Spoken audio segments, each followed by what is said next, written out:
Aoife asks, what advice do you have for somebody who wants to become an artist? I get asked this a lot, and I answer it a lot. First off, if you're serious about becoming an artist and being a professional artist, no matter what that is, writer, musician, dancer, playwright, fucking anything, you must try to fail. Don't try to succeed, try to fail.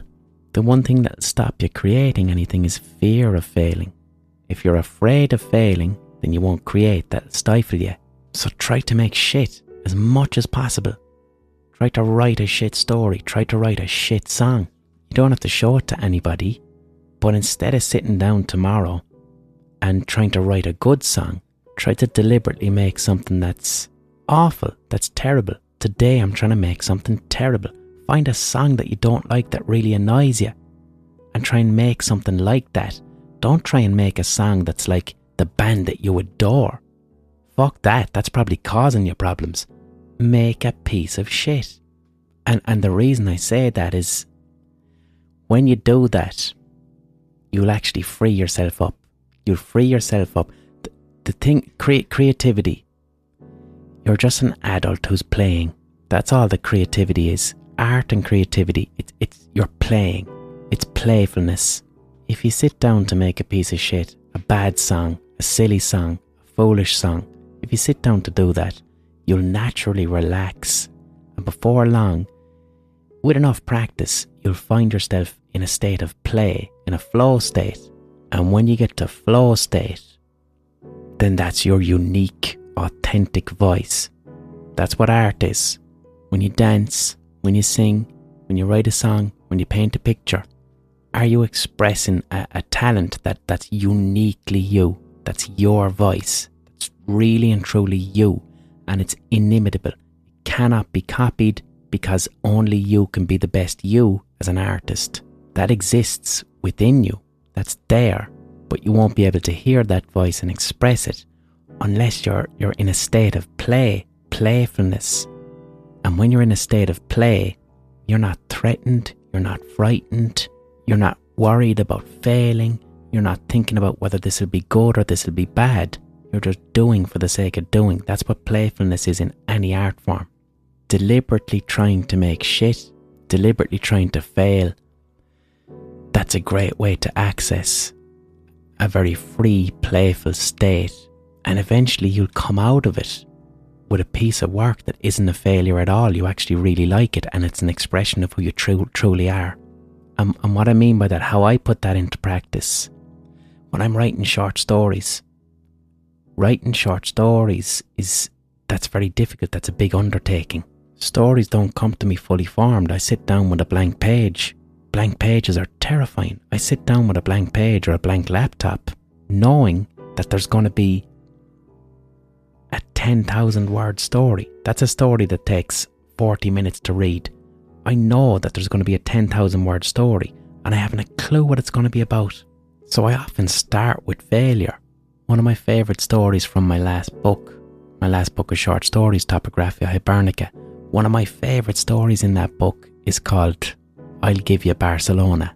Now, I enjoy this story because on the surface, it appears to be quite silly and almost mundane, but underneath the surface, it's asking fairly solid questions about masculinity and the social construct of masculinity.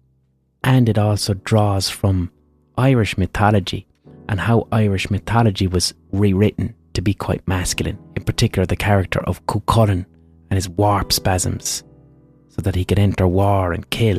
Now, if I sat down and said to myself, today, I think that story actually it's 15,000 words.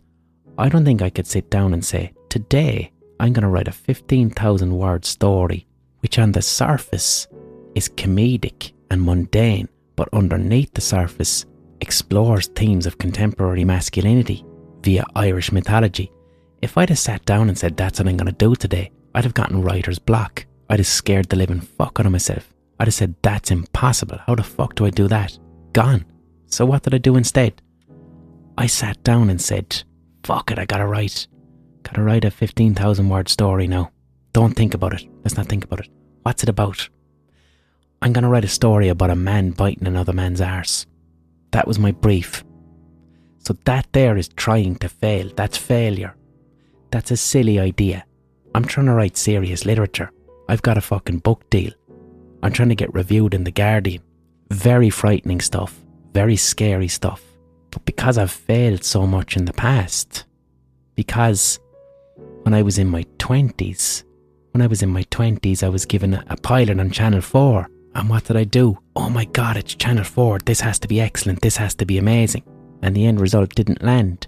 It wasn't my voice. It wasn't my authentic voice.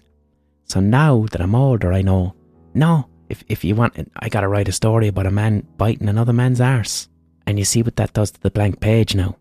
Now the blank page, it's not scary anymore. Why isn't it scary? Because I'm going to write a story about a man biting another man's arse. Now it's a fun challenge. How do I make that happen? I know this has to be about between 10 and 15,000 words. What a fun, enjoyable, stupid challenge. No one's going to review that in The Guardian. A story about a man biting another man's arse? Who'd fucking review that? That's stupid. That's silly. That's childish. That's not smart. That's not a literary idea at all. That's slapstick, that is. That idea sounds like a failure. That sounds like a failure. Great. Let's begin with failure then.